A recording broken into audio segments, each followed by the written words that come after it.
You are watching Part of God Kingdom Ministry. Please stay tuned.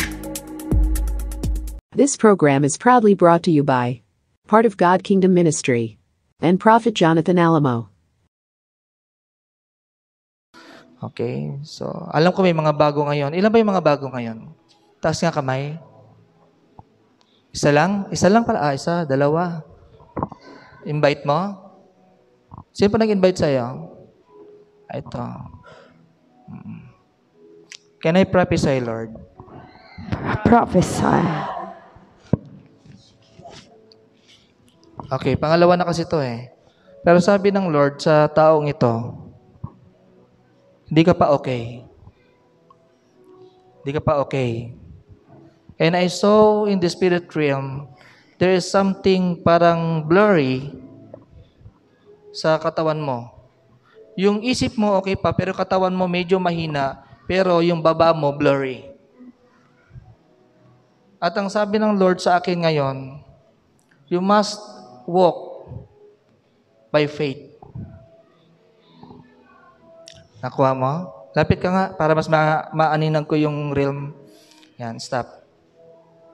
Does that make sense yung sinasabi ko? Okay, palapakan si Lord.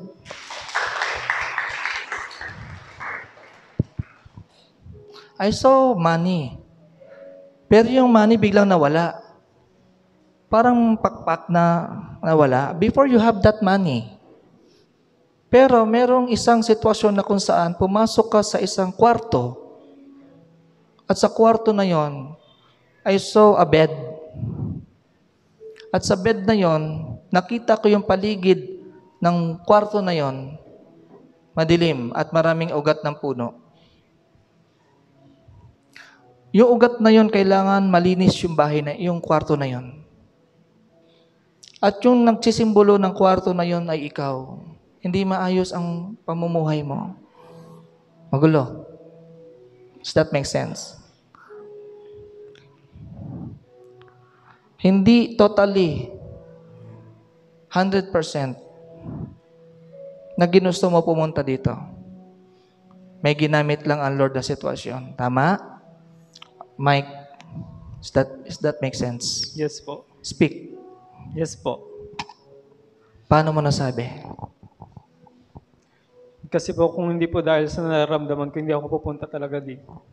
I saw in the real, meron pang, konti pa. Sa bandang dito. Palakpakan ng Lord. Sige po, tuloy. So ano yung bagay na nagdala sa iyo dito? Dahil sa nararamdaman mo? Yes po. Paniniwala ko po. Okay. I want to see you next week. Hahayaan mo na ng Lord nandiyan yan. Pero next week, pagbalik mo, aalisin ng Lord yan.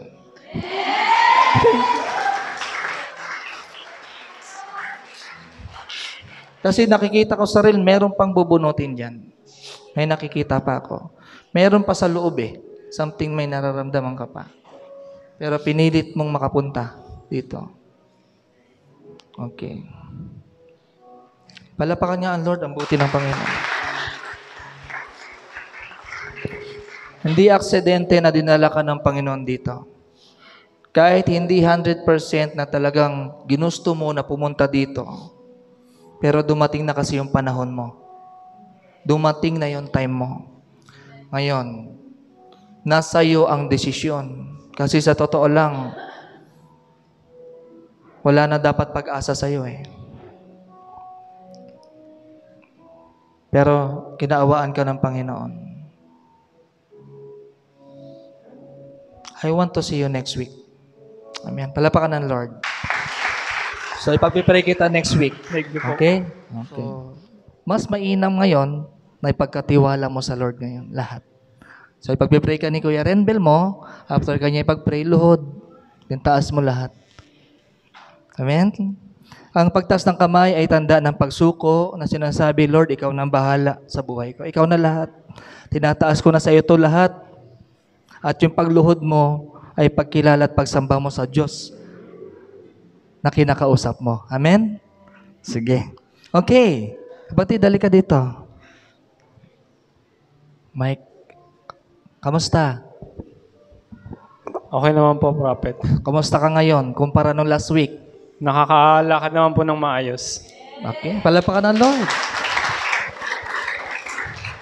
Diba? Hanggang ngayon, nandun pa rin yung favor ng Lord.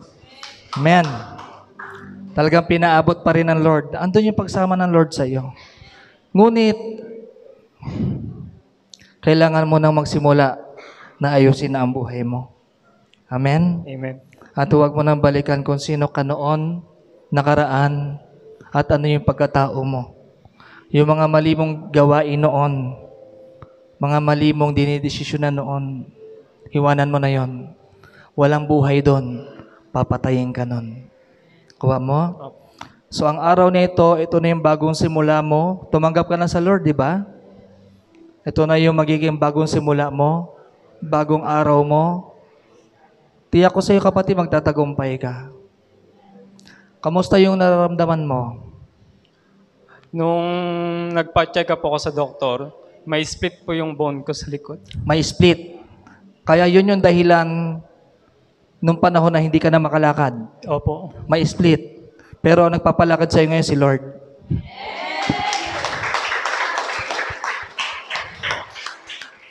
So, yung ngayon, kamusta naman yung ngayon mo? Anong nararamdaman mo? May nararamdaman pa din po. Konti. Konti na lang. Paano mo siya naramdaman? Pag gumalaw ka ba? Opo, kapag yumuyo ko, tapos kapag tumatayo. Kapag yumuyo ko, tsaka tumatayo. Tapos pag nakaupo po ng matagal, and then biglang tatayo, So, kanina ka pa nakaupo doon, biglang tatayo. Masakit. masakit po talaga. Pero ngayon, pag yumuko ka, Meron pa pong pain. meron pa. O sige, isa pa. Konti na lang. Konti na. Sige pa.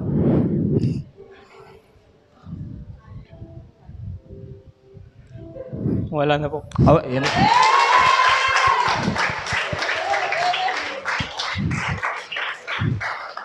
Kasi nasa prophetic arena ka eh. Amen? Amazing ba kapatid? Opo. Sige, try natin. Lakad ka pag ganun. Pakita mo sa kanila, buhay ang Diyos. Sige, lakad. Isa pa. Tatlong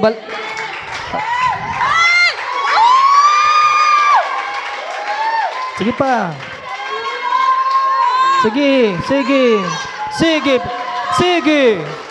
Sige. Sige pa. I-bend mo pa. Go. Sa panlakad. Pag may konti, sige lang. Thank you, Lord. Oh! Sa pa. Sige pa. Thank you, Lord. Kumusta? Thank you po, Prophet. Thank you sa Lord. Amen. Palapakan sa Lord. No, ang maibabalik mo naman para sa Panginoon. Pinapangako ko po kay Lord na nibigyan ko na po siya ng oras. Amen.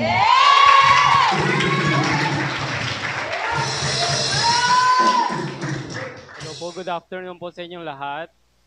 Ako po si Jonathan from Pasay, and then invited po ako ni Ate Fe. Last 2 weeks ago po, meron akong karamdaman sa likod. And then isang linggo ko po siyang dinala. Actually, hindi nga po ako makalakad doon kasi sobrang sakit. Nung unang invite, hindi ako sumama kay Ate Fe. And then pangalawang invite, nung nagkasakit nga ako, pumunta ako dahil gusto ko magamot. And then, praise God, sa pangalawang balik ko dito, and then pray over ako ni Prophet, nawala po talaga yung sakit ng likod ko. And then gusto ko lang po sabihin sa inyo na before nung after ko po magbalik ng doktor or bumabalik sa doktor, na-recognize ko po yung katawan ko, letter S. And then after po ako ma-heal ni Prophet, naging straight na po siya. Promise, totoo po yun.